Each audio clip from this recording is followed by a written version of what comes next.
Doctor's office. When guidelines change, phones ring, and patients demand answers. Should I come in? I'm confused. I know in my heart I really should come, but this newspaper is telling me something different. The catalyst? Medicine based on current research running headlong into conventional wisdom.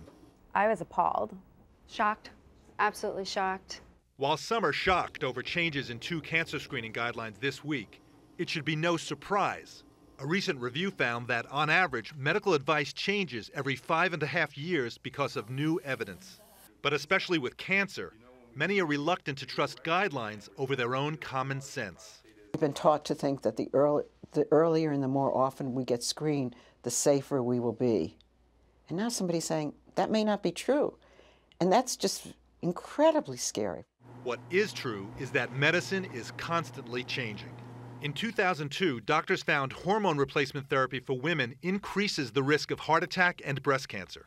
Last year, men learned that vitamin E and selenium did nothing to prevent prostate cancer.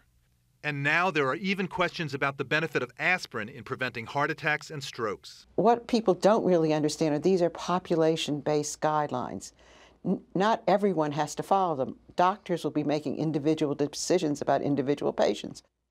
Again, it's important to remember the new task force guidelines on mammography are not mandates. The decision to screen is still up to the doctor and the patient, Katie. And John, since we have 2 doctors in the house tonight, I thought we'd continue the conversation. You know, when people look at these new guidelines for mammograms specifically, they think it must be about controlling costs. Is it?